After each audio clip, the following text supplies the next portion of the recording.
All right, we are all set. So much I want to say as we are back in town.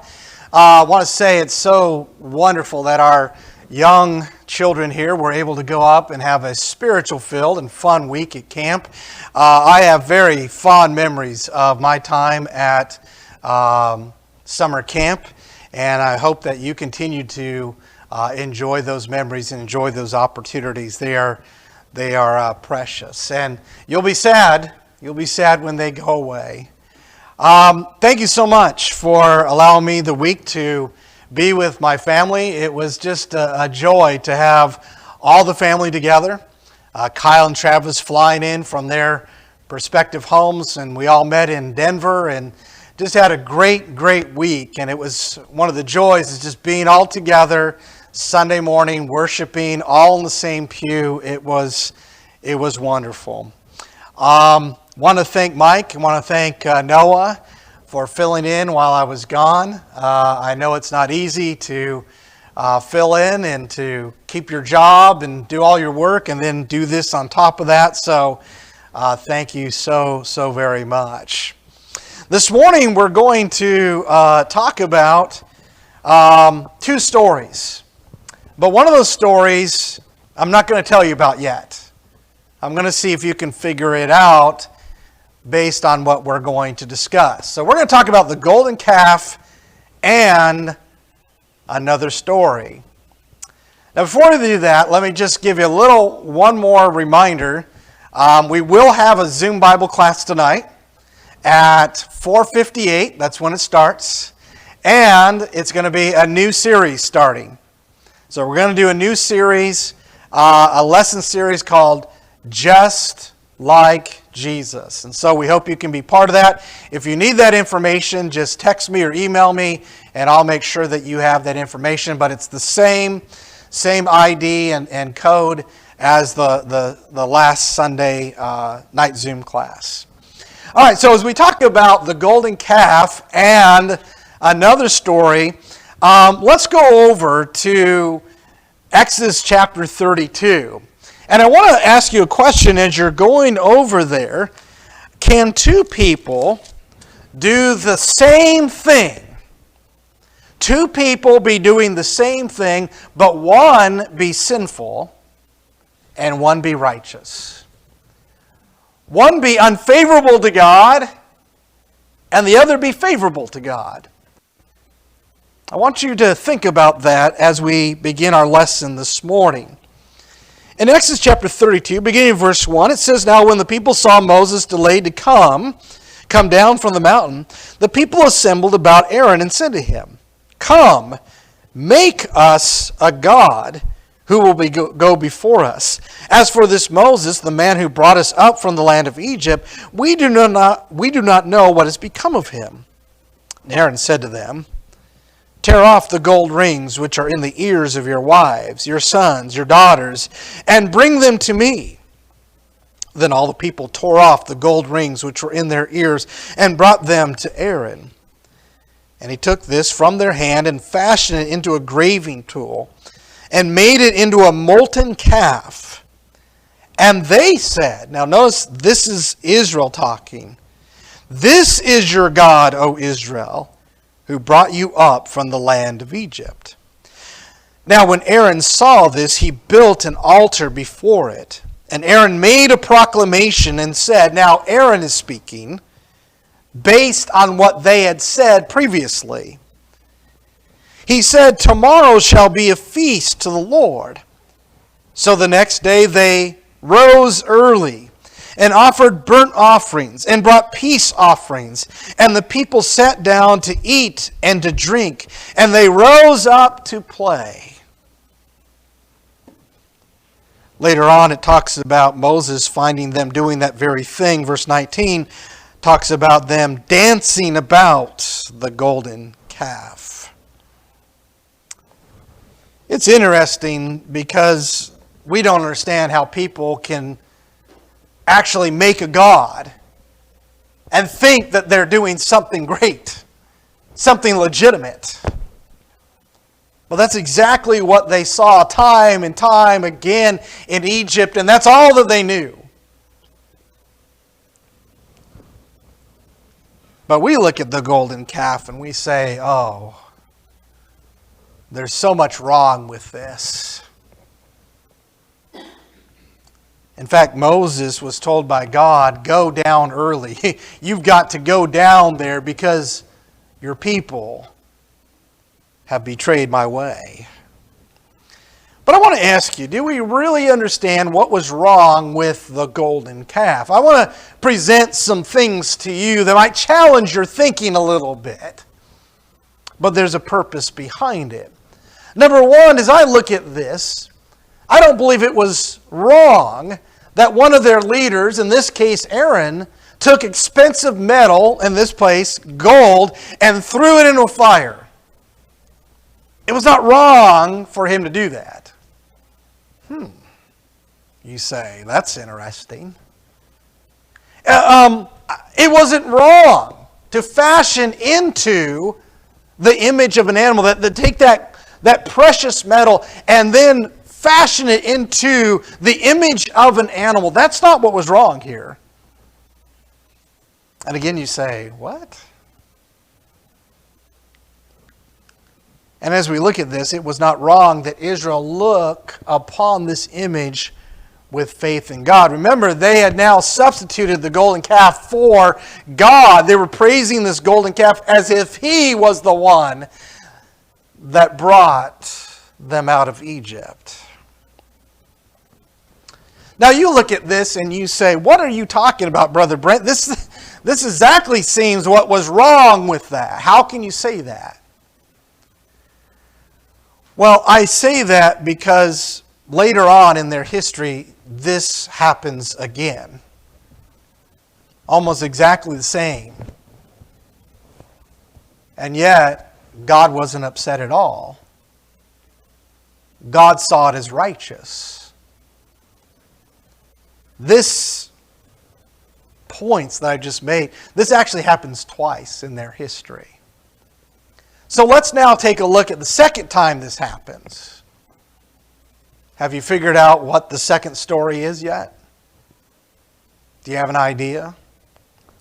Well, if not, let's fill in the gap there. Let's go over to Numbers chapter 21 now. Numbers chapter 21.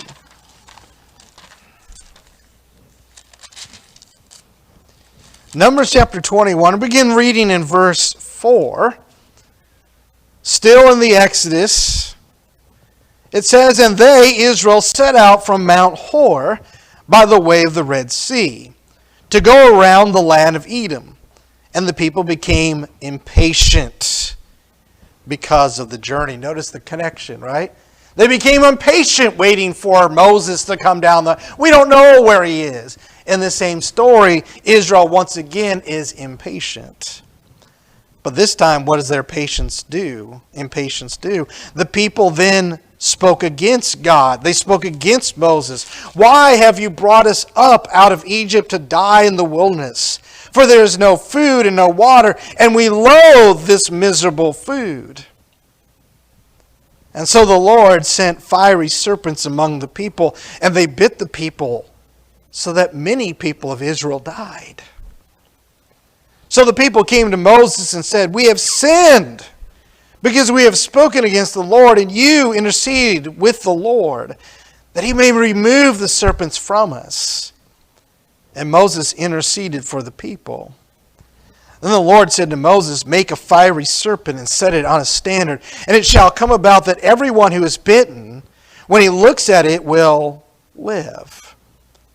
And Moses made a bronze serpent and set it on a standard.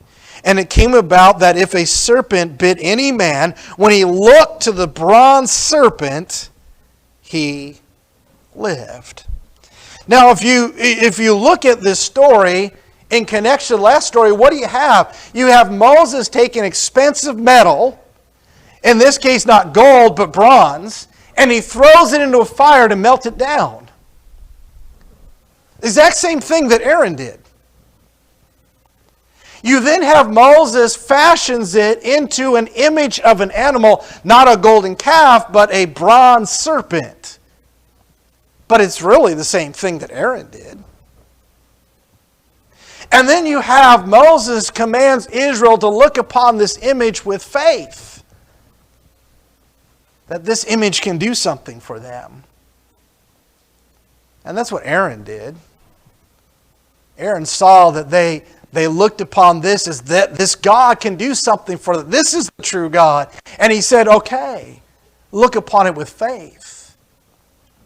And that's what they did. So can two people do the same thing? One be sinful and one be righteous? Well, just ask Cain and Abel. They were doing the same thing. But God only had favor for one and not the other. And you say, well, Brother Brent, there's more to this than that, and that's it. I totally agree with that. But I think this presents a really good lesson for us as we live in a religious world today where we have so many different approaches and so many different ways to be a Christian. You can be doing the same thing. At least it appears that way. But one is favorable to God and the other is not. I find it so interesting that Moses and Aaron, when you really look at it, did the same thing, but you understand God didn't see it that way. So what really makes the golden calf, even though Aaron and Moses are doing the same, what makes the golden calf sinful? An abomination to God? Well, number one, I think we understand the serpent was commanded by God. The calf was an invention from man. You see, you can't just create your own God. You can't just take Jesus and make him into what you want him to be and say, this is the Lord that went to the cross and saved us from our sins. Can you? No. You can't be like Aaron and form Jesus with a graven image and think that you're honoring God. Look at Matthew 15, verse 8 and 9. Matthew chapter 15, verse 8 and 9. Jesus says these words to Israel, this people honors me with their lips, but their heart is far away from me. But in vain do they worship me, teaching as doctrines the precepts of men. Do you see the picture here? Here we have God's people, and what? They are saying all the right things. All the things that you would honor God with, they're saying it. They are worshiping God just like everyone else. They're doing the same things. But Jesus says, I'm not honored. They're not truly worshiping me. I don't accept that worship. Why?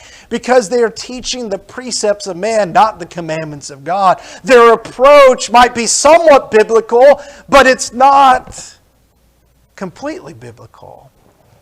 And so much of the religion of the world today is just that. So much of the religion is a little bit of Bible with a whole lot of tradition of mankind. How would Jesus' words here speak about that type of approach to God? That's a very big difference. Even though Moses and Aaron are doing the same thing, why God looked at it so differently? One was by the command of God. The other was the invention of man. Secondly, the serpent was to heal sin. The calf led to sin. It became the avenue to betraying God and denying him. And it's the same way. You look at Matthew 13 and verse 15, Matthew chapter 13, verse 15. Again, looking at the words of Jesus. Jesus came to save these people. But what did he find?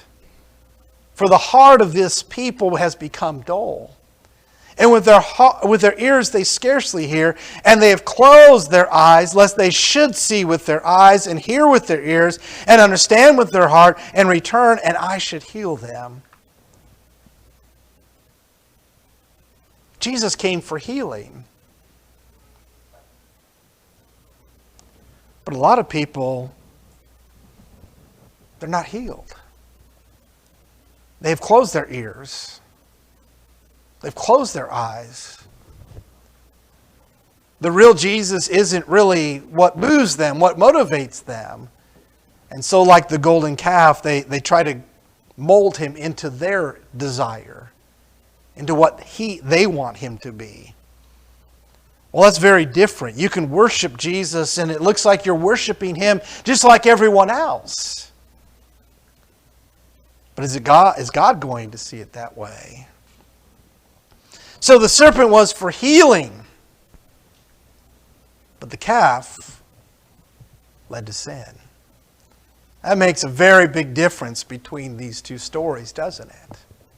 Now, number 3, what was wrong with the golden calf? Well, the serpent was the cure for the curse.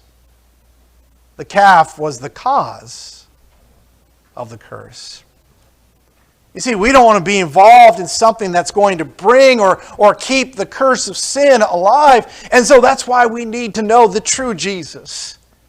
And we need to look upon the true Jesus. As he said in Galatians 3 verse 13, Paul writes of Jesus, Christ redeemed us from the curse of the law, having become a curse for us. For it is written, cursed is everyone who hangs on a tree.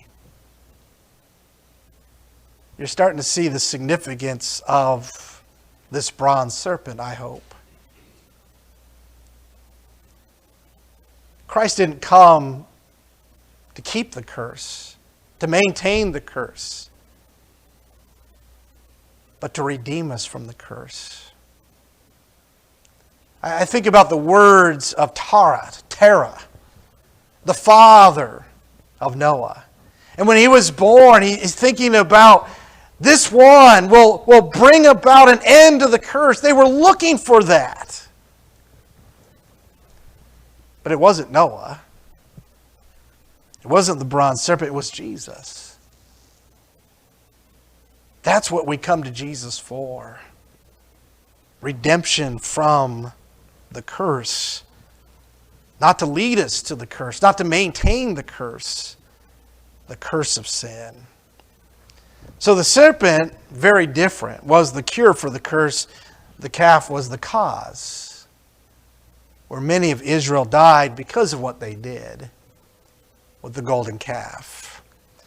And then finally, the serpent demanded faith to work. The calf was looked for fun.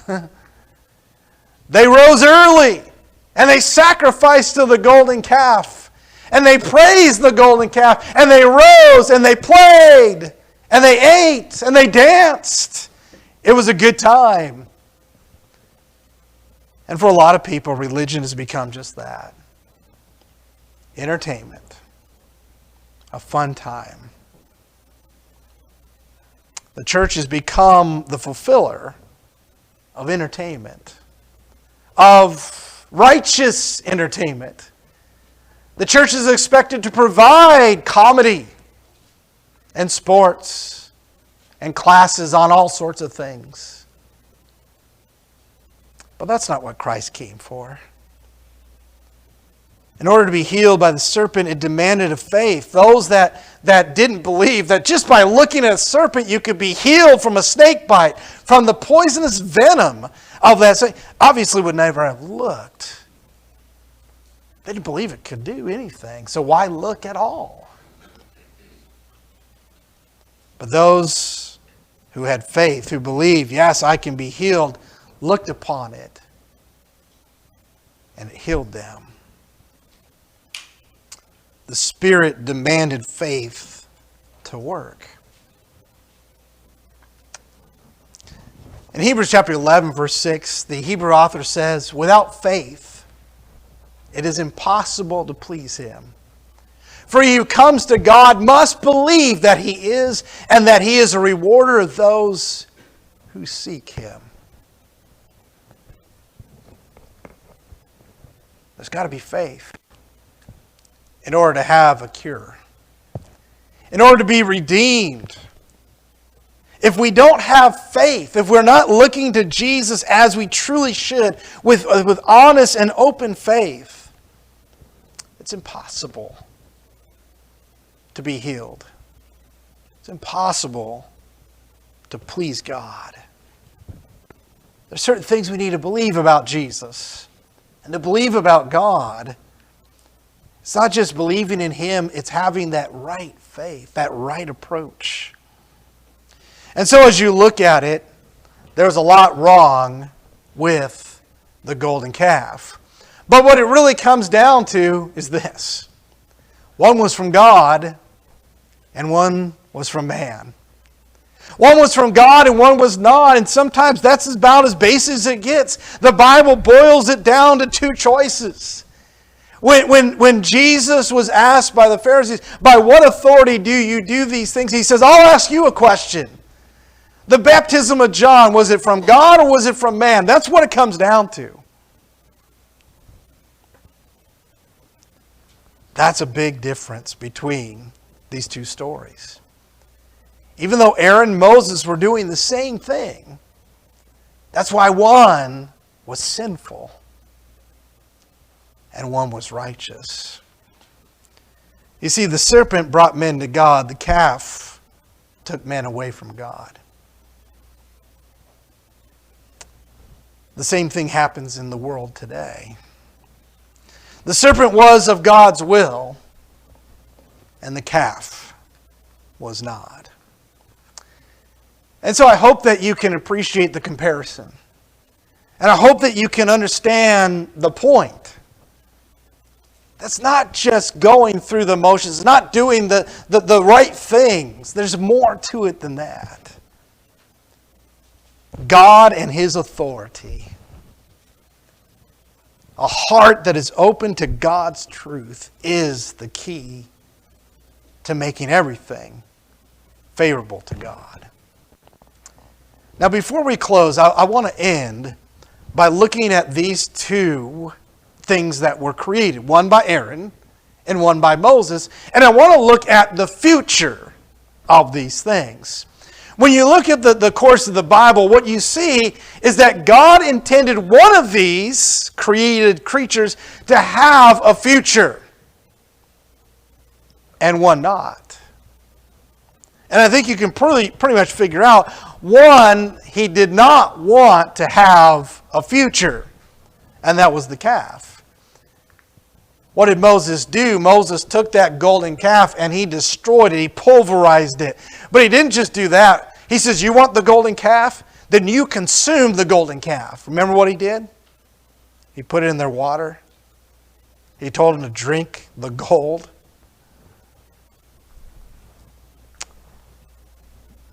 That was the end of the golden calf, wasn't it?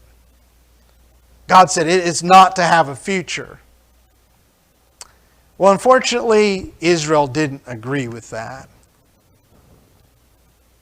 The serpent, on the other hand, was to have a significance in the future. But what would that significance be? Well, like I said, the golden calf made a comeback. Twofold. You might remember in the days of Jeroboam and the divided kingdom, as he became the first king of the nation to the north, one of the first things he did was he became afraid. He became afraid of losing the people and losing their allegiance. Because in order for them to obey the law, they would have to go down to the temple. And where was the temple? The temple was down south. It was in the southern nation. It was in Judah. He says, I can't have them going down there 3 times a year. So go over to 1 Kings chapter 12. And look at what he does. And see if it doesn't have a parallel to the golden calf story of Exodus 32. 1 Kings chapter 12 and in verse 28. 1 Kings 12 and in verse 28. So the king consulted, this is King Jeroboam, and he made 2 golden calves, and he said to them, It is too much for you to go up to Jerusalem. Behold your gods, O Israel, that brought you up from the land of Egypt. And he set one in Bethel, and he set the other he put in Dan. Now these things became a sin, for the people went to worship before the one as far as Dan. So what we have here is something very common in religion, is where we make things convenient, right? Now you don't have to go down to Jerusalem. Now you have what? 2 places to choose from. 2 places. If you live up in the north, don't worry. You don't have to come all the way down here to the south. You've got one in Dan. And if you live down in the south of Israel, don't worry. There's one at Bethel. And these are the gods. What does he say? These are the gods that brought you up from the land of Egypt. Notice those words. Isn't that exactly what Israel said when they saw that golden calf? And so the people began to worship Yahweh through the golden calves. And eventually God said, no, these are not your God. These are not part of my plan.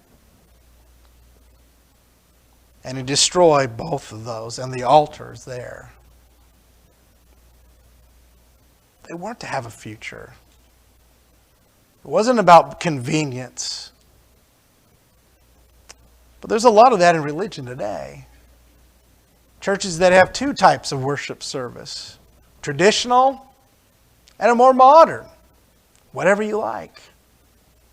However you want to be baptized, we'll baptize you that way. If you want it by immersion, we'll immerse you. If it is by sprinkling, we'll sprinkle.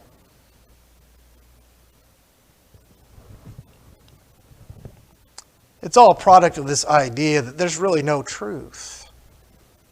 Truth is whatever you want it to be. Well, that was done. That was done in biblical times. And God is very clear how he sees that type of approach. He's not for it.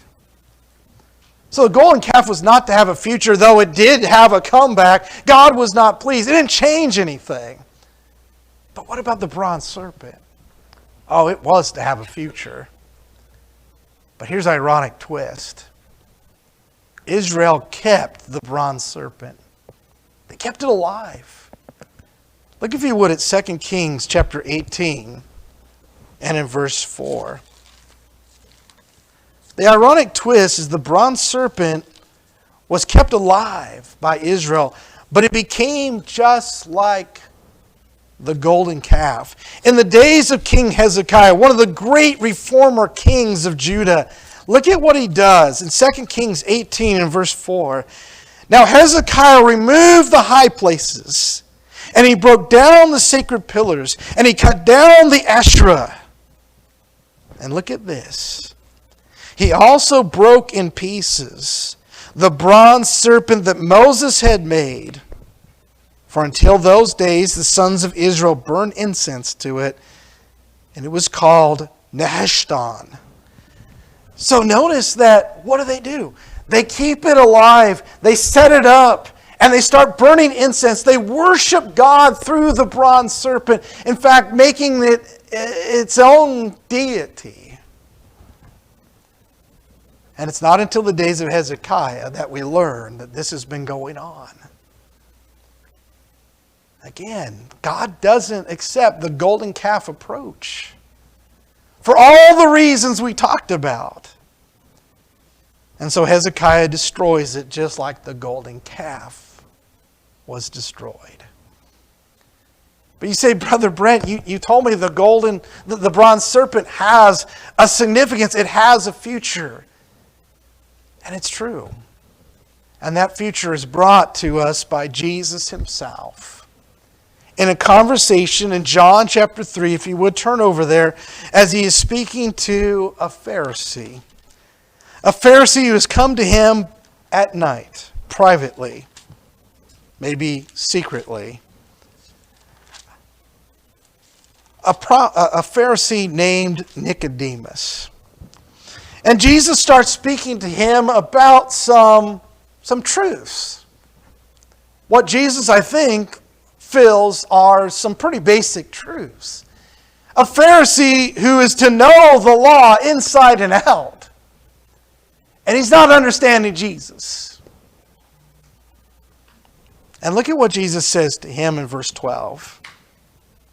If I told you earthly things and you do not believe, how will you believe if I tell you heavenly things?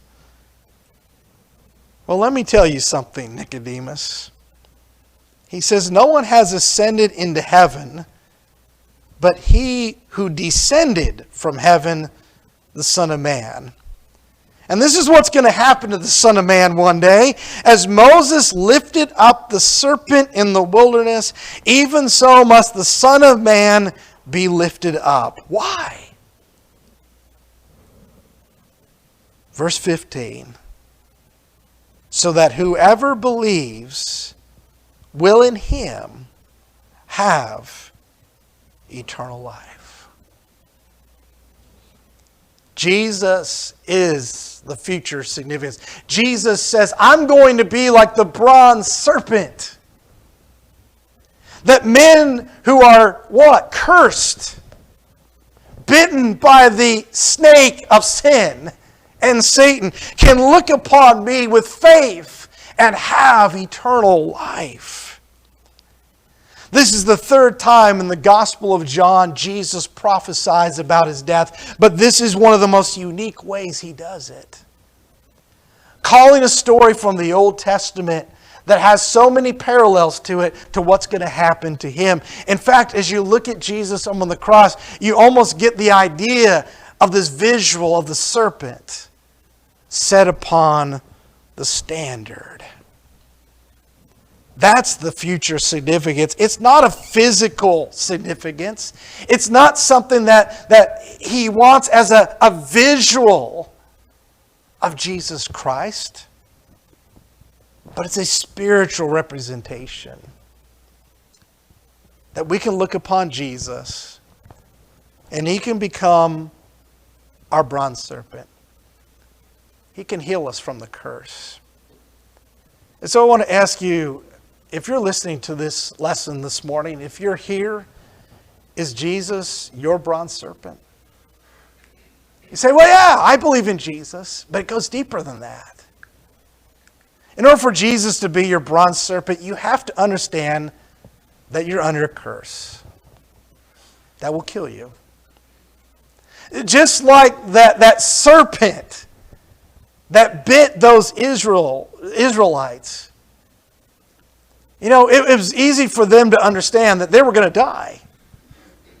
I mean, you can feel the effects of the poison, the venom going through your body. It's not hard to know, I better look at this bronze serpent or else I'm going to die. But the poison of sin doesn't quite have the same impact. People don't see it killing them quite as clearly as a venomous snake. There's a lot of people who don't look to Jesus because they don't think a problem with sin is to be had. They don't think that they're cursed. And that's exactly what Jesus came to do. So in order for him to be your bronze serpent, you have to understand that sin is the curse and it's going to kill you. Plain and simple.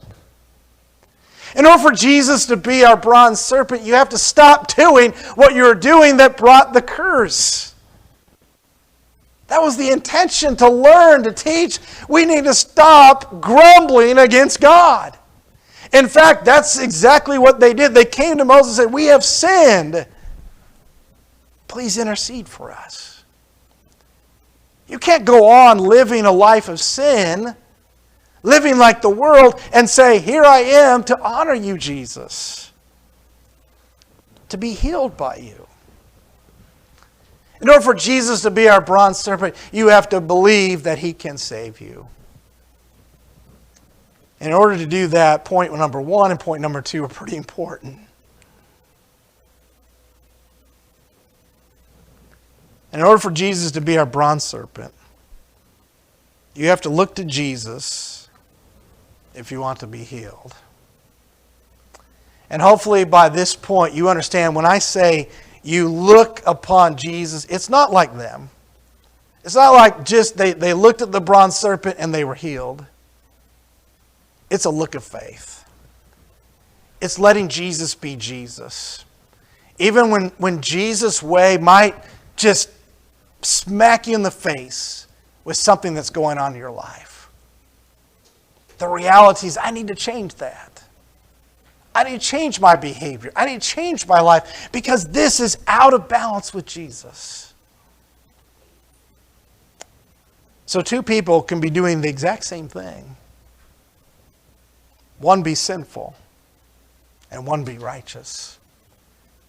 What makes the total difference is, of course, our belief and our approach of God. If you need to have Jesus healing, if he needs to become your bronze serpent, why don't you come forward? Let us know. Let us help you. If you need to be baptized into Christ, we can do that this very morning. We have everything ready, everything that's needed to give your life to Jesus Christ, to be healed by the bronze serpent. Let that be known as together we stand and as we sing.